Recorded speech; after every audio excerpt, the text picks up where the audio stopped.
thanks to my new supporters on Patreon. Howdy, Wolfpack, it's Charlie, the pinkest, pink wolf you know. Welcome back. We are here, we are together, we are all of us having a good time, even though it's really freezing outside in Texas. Today, as the title says, I want to talk about some stuff that being a furry has taught me. You know, things I've learned thanks to being a furry. Similar to last Monday's video, this video will be very loosely scripted as I elaborate on some key ideas. What I want to say first though is that I am so grateful to furries. Being a furry has been such a positive aspect of my life. It's changed me for the better and it's enabled me relationships with people that I wouldn't trade for the world. Being a furry has altered my life in profound ways, and as such there are significant lessons that I've learned. What follows are 3 of those. So without further ado, 1. How to be creative. So people who watch this see this aspect of my creativity, right? Making YouTube videos, making TikToks, these kinds of things are a way for me to be creative. And like, I've always wanted to be creative. Like I've always been wanting to be a kind of creative person. And I have been creative in certain ways. So for instance, as a lot of my followers on here know, I play trombone and I do music and that kind of thing. But a lot of the time, I felt like I haven't really been sort of producing stuff, you know? I feel like a lot of what I've been doing has just been like learning and like consuming, which has all been very rewarding, of course, but I've always wanted to just like kind of make my own stuff. And so for me, I feel like YouTube videos have been my real like medium for being creative. And if it wasn't for furries, I wouldn't be able to like do this. So furries have taught me how to be creative. I've been inspired by lots of different makers in this community and the kind of stuff that they make. I've seen the stuff that other furries produce and I'm like, well, I guess I could make my own stuff too if I wanted to. And so for me and my creativity, mainly through making YouTube videos, I feel like it's sort of my way to giving back to the community, because I've of course enjoyed many other people's creative production. And my ability to do this is uniquely like a part of being a furry. Like it's really integral to that whole aspect of me. Definitely a lesson that being a furry has taught me is how to be creative in this kind of way. Number 2, how to be comfortable being gay. So, I don't know, this is kind of maybe a more sort of personal thing to talk about, but like being gay has been, you know, a thing. It's been a part of me, I guess, for a while now. But in terms of me being sort of comfortable with that facet of my identity has been like kind of a weird process, you know? So for me, I feel like being a furry and like being around furries and being around, you know, being in a community that's so like safe and accepting for LGBT people, that I've been able to like explore that part of my identity in a really like comfortable sort of way. So like similar to how being creative in a furry space is very like welcome, and you definitely get that aspect of yourself kind of fostered. When it comes to having this identity, you know, having sort of a gay identity, it's been also very welcoming and fostering as I've been trying to figure that out. And so being a furry has helped me figure that out because I've been surrounded by people who are embracing that aspect of their identity in ways that I think are just so awesome. And so for me, being a gay person and being a furry, it's just like, I don't know, it just like makes sense. I don't know if that rings true, but I feel like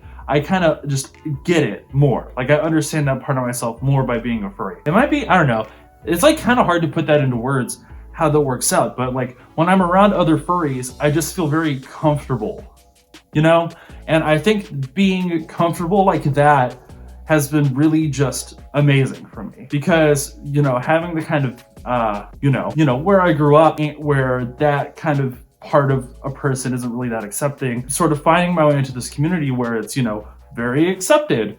It's just been very, I don't know, it's been really good for me. I think like being gay and, you know, figuring that out within like the furry fandom, I think that might be like kind of common, you know? And I know, just speaking for myself, it's been really great.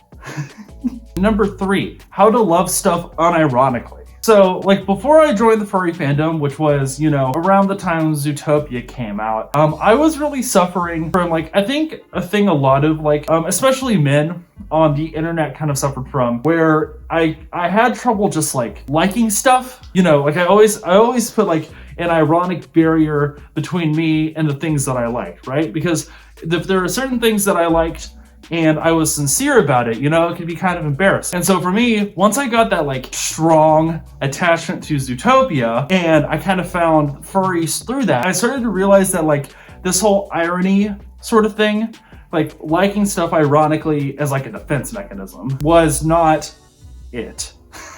You know, it wasn't a really a healthy sort of way to behave about the stuff that I enjoy. And I'm sure like some people can relate to this, but just like liking something ironically so that you can always, you know, just say, oh, I don't really like it. It's just, you know, I like it ironically, right? Or like, I am saying it ironically, I don't really mean it. So with being a furry, like furries love stuff.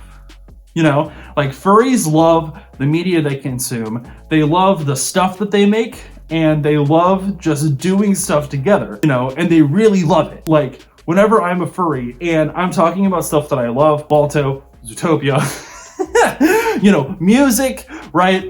Art, YouTube videos, you know, I mean, it's like, you know, I really love this stuff, you know, I'm not putting up any sort of barrier, you know, and I feel like before becoming a furry, I was really susceptible to doing that, you know, and that sort of distanced me from the stuff that I like. I feel like in a way, you know, distancing yourself from really engaging with the world and engaging with stuff that other people make really distances you from other people in a sense, you know, and it distances you from your own self, you know, because you're saying like, I can't engage with this facet of my personality that's really attached to this thing. And so for me, being a furry has enabled me a new kind of sincerity that has been like really profound, you know, like there's just so much stuff that like being a furry, I just love doing. Like I love wearing a fursuit, you know, it's like really great, you know, it's kind of hard to do this ironically. Like, you know, I sincerely love wearing the wolf suit.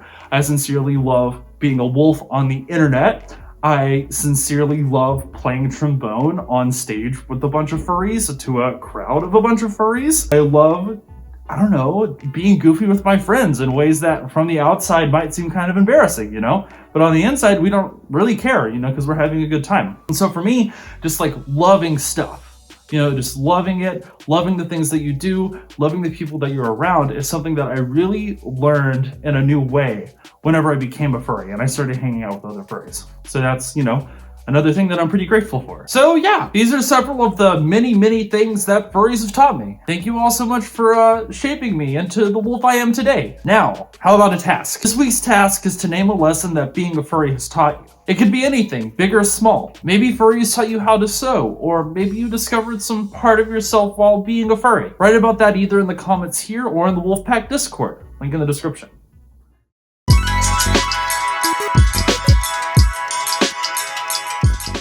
Speaking of which, join the Wolfpack Discord. Things are still going well. Per the weekly update, the counting channel is, as of writing the script, up to 22,649. And yeah, I guess I'll see y'all later. Thanks for watching. Bye.